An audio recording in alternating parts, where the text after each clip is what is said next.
That's gonna be your tip number 11. How to install the library based on the version, pip space, install space, library name, double equals to version number. That will install the specific library on its version. If you are clear about the 11th step, you just post C11 in your live chat. If suddenly Sanjay is telling you, all people install SciP 1.1.0, so you should know pip space, install space, SciPy double equals to 1.1.0. So likewise, you need to install that. So that's going to be your tip number 11. If you are clear about the tip number 11, you just post C11 in your live chat. Guys, lot of people are posting C11. Niveta, Sarojini, and Garima, and Deepika, and Sirisha, and Tanya. Thank you so much for all the people who are all posting that. That's amazing. So that's what the installation is. We guys have installed the version-specific libraries. Right now, tip number 12. Sanjay, I have already installed the library in my Python. It's been 2 months back, but I don't know what version I have. To test it out, what version you have, first you should open the IDLE and first import the library which you need to check out the version, check out its version. So import the library first. For an example, so import space library name, and the command to check out the version is the library name dot underscore underscore version underscore underscore, hit enter. Ta-da! So you got the output like 1.7.3. If you are clear about the 12th step, you just post C12 in your live chat.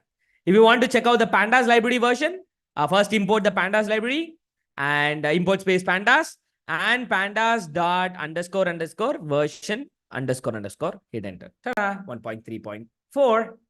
Is it amazing? Okay, so here Harshit Kumar posted one error. What's the error is? Module not found error. No module named is SciPy. So guys, let us see who's going to give the first answer, first solution for this. Okay, Harish Kumar, I've got the error. Okay, let me post down this error in the public. Okay, this is the error Harish Kumar I've got. Guys, how many of you people really know the answer? How to solve this error, guys? You just give your answers in the live chat. He got the error like no module named is SciPy. What is the solution? Krishan Sharma, I've given the first and great answer.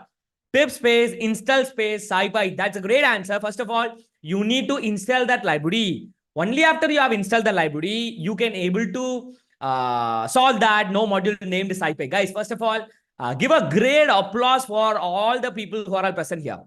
Because I will changing the chat to everyone, guys. Okay, please change your chat mode to everyone and give applause to all the people who have given a great answers. Yes, what is given a great applause? Thank you so much for my team. So please change it to everyone and give a great applause for the people who have given a right answer. That really making me to think that you are really amazing. You are really attentive and you are really focusing onto the session completely with me. Thank you so much for being so attentive. So right now, let me give you the quick recap. So first of all, we guys have discussed about the essentiality of learning Python programming. And then we guys have discussed about how the Python works. It is all based on the libraries. And whatever the project which you are building, you need to note down the Python version and libraries version. And then we guys have discussed about Python different notebooks, like Python IDLE, Jupyter Notebooks, Python Notebook, Visual Studio Code, PyCharm, Google Colab, and etc. And then we guys have discussed about you should not go for the latest version. You should go for the stable version of Python. And we guys have discussed how to download and how to install and how to use the normal IDLE shell window and the editor window. And then we guys have discussed to access the Python from the command window. And then we guys have discussed to install the library, like pip space, install space, library name. And we guys have learned to bring up the library into the Python code by typing import space, library name. And then we guys have learned to uninstall the library, pip space, uninstall space, library name. And then we guys have learned to install the library based on the version, pip space, install space, library name, double equals to version number. And then we guys have learned to check it out the existing library version, import space, library name, and library name dot underscore underscore version underscore underscore. Guys, are you guys all satisfied up to this point? If you all satisfied up to this point, you just post your comments in the live chat.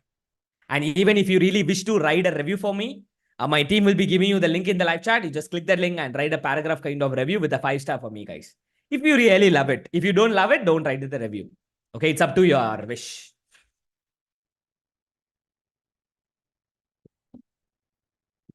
So right now, we are going to start working on another notebook called Google Colab. So all people just open your browser and visit the URL collab.research.google.com. Okay, don't worry. I'll be giving you that link in the live chat. So guys, I'm seeing a lot of people are raising their questions. If you have any questions, guys, you can raise your questions at the end of the session. Okay, I'm going to be open to answer all your questions. So this is what the, URL you need to visit and log in it and click a new notebook. So what is the specialty of the online notebook is actually it is having both pros and cons. But while talking about the pros, you'll be having, even though you have a very low end laptop nowadays. Okay. So I want to break one of the myth right now. Right now, still now itself, a lot of people used to think I should have a very good laptop like NVIDIA 3060 RTX, So likewise, the people used to think I want to invest 70,000, 80,000 rupees to above 80,000 rupees to learn artificial intelligence. How many of you people really thinking that? If you are really thinking like that, you just post me in your live chat. If you are thinking like that, first of all, break that myth. Because nowadays, it is not like that. Nowadays, all people are moving towards online-based notebooks. So you don't need that 1 lakh rupee worth of laptop to run artificial intelligence application. Okay. But if you can afford, you can purchase. Definitely it is going to be needed. But other than that, it is not mandatory. Nowadays, all people are running AI application in the cloud. Even this Google Colab Pro is there. You can able to run some systems, machines like with a certain RAM and high memory and high computational power. You can able to complete the training process faster, even though you have a very poor laptop. Okay. So right now in this Google Colab, I want to show you how you can able to work on it. So A is equals to 5, B is equals to 5, and C is equals to 6. And I'm going to initialize some variables and you can run like this. This is the code part. If you need a text part, you can click that text button. And here you can able to write the text like basic Python code. So whenever you are really started creating some Python, started opening the new notebook, you need to click the connect symbol in this Google Colab, guys. Then it will take some time and it will allocate the memory space for you. So once it has been done, you can write the code and you can run it from here itself. And then I'm going to run another code part. Let me do some mathematical operation. D is equals to A plus B plus C. And if you want to print it out, print off D. So whenever you are running that, you'll be getting an output in here itself. Guys, is it easy? Is this Python, Google Colab is easy for you? If it is really looking easy, you just post easy in your live chat. Okay. So this is how you can able to write this. But here, why we really came here for this Google Colab is, I want to teach you, I want to cover the very important part about the Python is indentation. So while talking about the indentation, whenever you are writing the C programming, you will write like this, right? A is less than B. A is less than C. And you will be keeping you'll be using a curly braces and we'll be writing a statement and you'll be putting a semicolon like this. This is how we will be writing the code in C programming and those stuff. But here in the Python, you no need these kind of braces. Okay. You can simply write like a normal English language. If A is less than B, okay, keep a colon. Okay. Colon means which is going to be running like, which is going to be there, which is need to be kept whenever some statement is going to be appeared. And right now you can write the command like print of A is less than B. Okay, yes, automatically it is giving a suggestion, but I'm not going to do that because I want to write a code with you together. Okay, in the else statement, I can put a print of A is not less than B.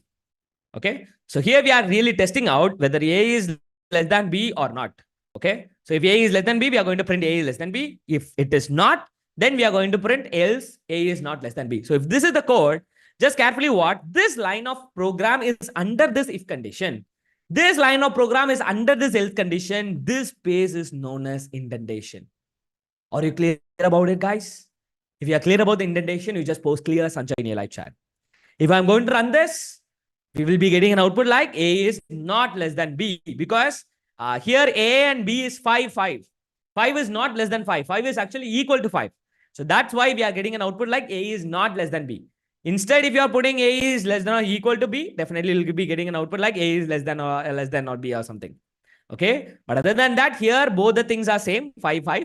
So whenever you're putting A is less than B, definitely it is going to be failed and you will be getting an output like A is not less than B.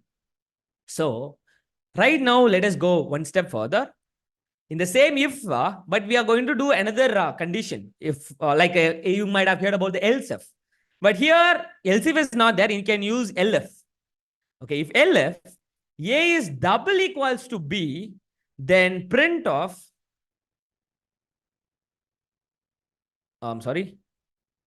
print of A is equals to B. Okay, likewise, I'm going to write another in-between condition. So whenever I'm going to run this, so this is going to be get passed because A and B both are 5. So that's why we have got an output like A is equals to B. So 5, A is equals to B. So what does it mean? This line is under this line is under this, and this line is under this else condition. Are you clear? Guys, is it going good? If it is going good, you just post GG in your lecture, guys. GG is nothing but going good. But at the same time, if you are really wanting to create some nested conditions, inside the elif, I'm going to write something like this.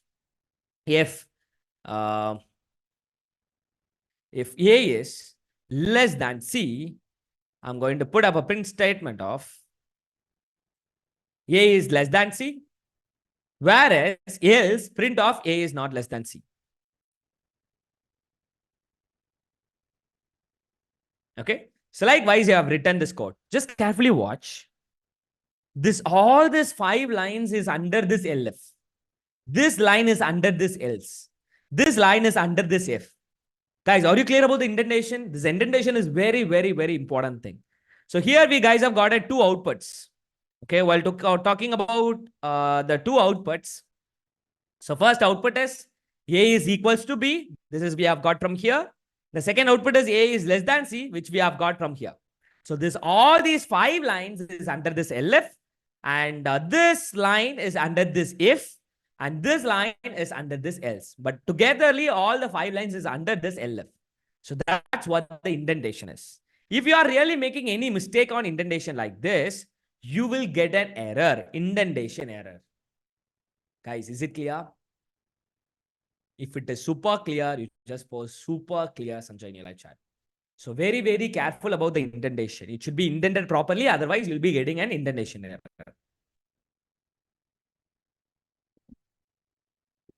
Okay, super clear, Sanjay. That's amazing.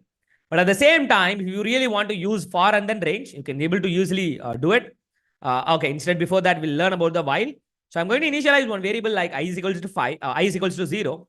So while of I is less than 5, keep a colon, and you can do the print statement of I, and I is equals to, I plus 1. So I'm going to write this. What we are going to check is whether 0 is less than 5 or not. So definitely first 0 will be printed, and 0 will be incremented into 1. So 1 is less than 5, yes, and 1 will be printed. And 1 plus 1, 2. And 2 less than 5, yes, 2 printed. And 2 plus 1, 3. And again, 3 less than 5, yes, 3 is going to be printed. And 3 plus 1, 4. 4 less than 5, yes, of course. And 4 will be printed. And 4 plus 1, 5. And 5 less than 5. Is it 5 less than 5? No, 5 is not less than 5. 5 is equals to 5. So condition fails. So we will be getting an output like 0, 1, 2, 3, 4. Ta-da! That's it. Are you clear about the while condition, guys? If you are clear about the while condition, you just post clear Sanjay in your live chat. At the same time, if you are putting I less than or equal to 5, so you'll be getting an output like 0, 1, 2, 3, 4, 5. So this is all about the while is. But at the same time, if you are really want to learn the for condition, it's going to be very simple. For I in range of, so you can use the range functions like 0, 10, keep a colon, and you can use the print statement of print of I. Whenever you are executing it, you'll be getting an output like 0, 1, 2, 3, 4, 5, 6, 7, 8, 9. So 0 to 10. So, okay, so that's what the range. 0 is the start point and 10 is the end point. But here it won't be printing the last point, last value. So we guys have got an output like 10. At the same time, we are putting comma plus comma 2. So it is going to be incremented like twice. 0, 2, 4, 6, 8. And if you are putting 3, so you'll be getting an output like 0, 3, 6, 9. Okay, like incrementing in the different order. And at the same time, if you want to do the decrement, just put up the bigger number first and smaller number as second, and then just put up a -1. So it is going to be decremented. So 10, 9, 8, 7, 6, 5, 4, 3, 2, 1. If you are putting around 2 or something, okay, sorry, if you are putting 2 or something, she'll be getting an output like 10, 8, 6, 4, 2. Guys, are you all really getting some confidence that learning Python is so easy? If you are really thinking like learning Python is so easy, you just post super, I'm confident now, Sanjay in your live chat, or you just post, yes, of course, Sanjay in your live chat.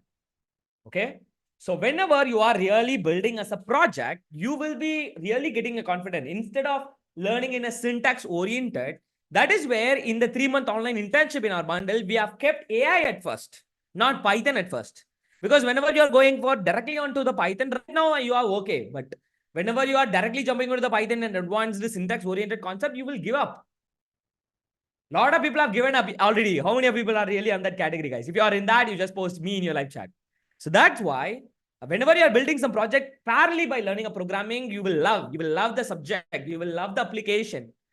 Okay. So I hope you really love this idea, and I hope you all really happy about this journey. If you are super happy about it, you just post super happy Sanjay in your live chat. And before going further, so I really want to talk about it, guys. I'm sorry, just